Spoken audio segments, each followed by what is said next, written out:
5 things to you that look good as far as the Indian economy go, that show that we're on the right track. Well, 5 things that don't just look good, but I think they are, factually, because the data supports it.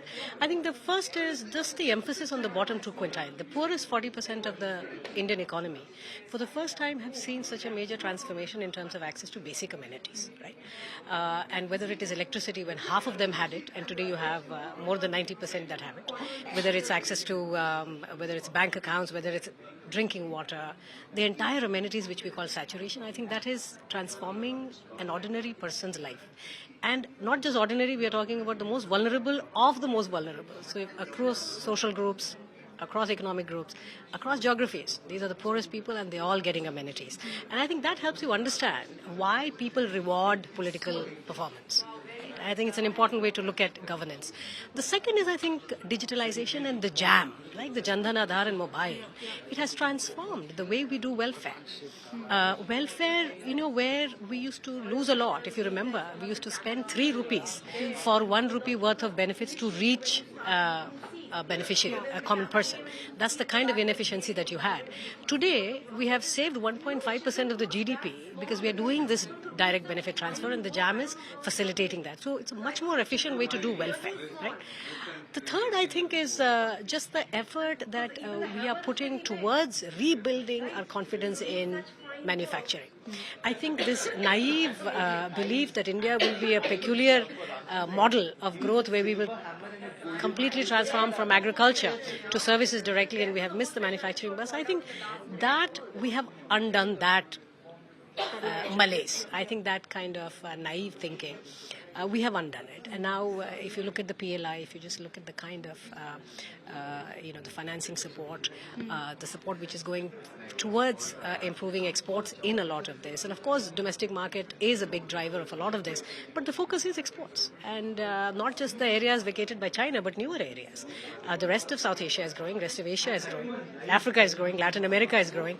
So I think this effort to just mimic China is extremely immature, and I find it a bit silly. But anyway, this is the world we are in. The other thing which I think is fascinating, and I think most people do not appreciate, our biggest asset is our demography.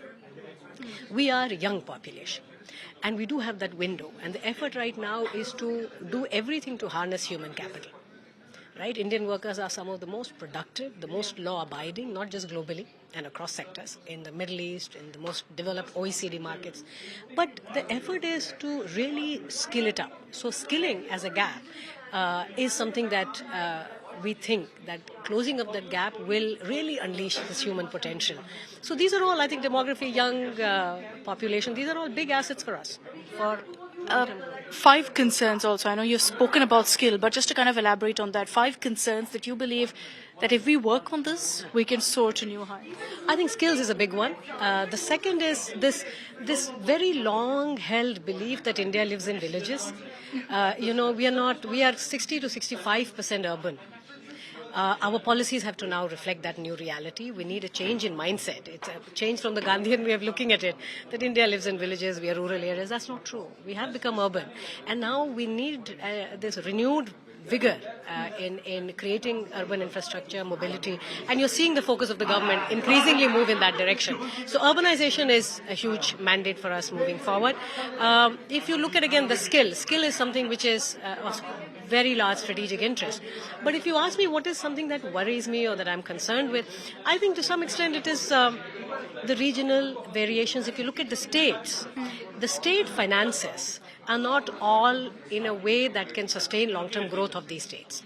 So we have several states which are fiscally in relatively fragile situation. So it's not, the government in India is not just the union government. States have tremendous amount of power, and that is what a true federal structure means. So I think that is something we have to continue to work on, and hopefully the 16th Finance Commission will do a fair bit of that heavy lifting. But I think we need greater fiscal and political maturity in the states to not let the politics overdrive, the state economies. Interesting. I'm sure a lot of the states will have something to say on that. But thank you very much, ma'am, for joining us here on India Today. Thank you.